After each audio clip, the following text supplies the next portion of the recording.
छुट्टी का दिन था। अचानक बहू के मन में घर की सफाई का ध्यान आया तो वो घर की सफाई करने लगी। तभी घर की सफाई के दौरान उसने एक पुरानी अलमारी में एक डिब्बा रखा। उस डिब्बे में से एक पुराना पत्र निकला जो उसकी सास के नाम से लिखा था। बहू ने उसे पढ़ना शुरू किया और उसमें लिखी बातें उसके दिल को छू गई। पत्र में उनकी सास ने जीवन के अनुभव अपनी बहू के लिए कुछ सलाह लिखी थी। बहू को पत्र पढ़कर ऐसा लगा जैसे उसकी सास सीधे बोल रही हो। उसने पत्र पढ़कर अपने आंसू रोक नहीं पाई। वह सोचने लगी उसकी सास ने कितनी अच्छी शिक्षा लिखी थी, कितनी अच्छी माँ बनी। तभी उसके पति ने आकर उसे देखा और पूछा, क्या हुआ, तुम रो क्यों रही हो? बहू ने उसे पत्र दिखाया और कहा, यह माँ जी का पत्र है, इसमें कुछ लिखा है, बहुत अच्छी सलाह है। पति ने भी पत्र पढ़ा। दोनों ने मिलकर अपनी सास को याद किया, उसकी शिक्षा हमेशा के लिए दिल में बसा ली।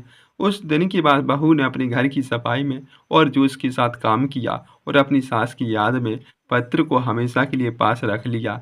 लेकिन मनन में चुप्पी साध ली। वह बस अपनी पत्नी की बात सुन सकता था, लेकिन कुछ बोल रहा था। केतकी को लगा भाई उसकी बात से सहमत है। तभी भाभी से फिर बोला, केतकी तुम्हें यह बातें नहीं करनी चाहिए, तुम्हारी जिम्मेदारी है इस घर को संभालना। तुम्हें अपने पति का सम्मान करना चाहिए और घर की इज्जत का ख्याल रखना चाहिए। केतकी ने भाभी की बात सुनी। उसने महसूस किया भाभी की बात में कुछ सच्चाई है। यह सोचने लगी शायद वह गलत थी। अपने उसने पति का सम्मान किया। लेकिन तभी मनन ने बोला, भाभी आप बात सही कह रही हो, लेकिन केतकी की बात सही है। हमने रिश्तों में सच्चाई प्यार की ज़रूरत है। हमें एक दूसरे का सम्मान करना चाहिए और एक दूसरे से बात करना चाहिए। केतकी को लगा कि भाई ने उसकी बात समझी, उसका साथ दिया है। भाई की बात से सहमत थी। उसकी महसूस किया शायद अब उसकी ज़िंदगी में कुछ बदलाव आएगा।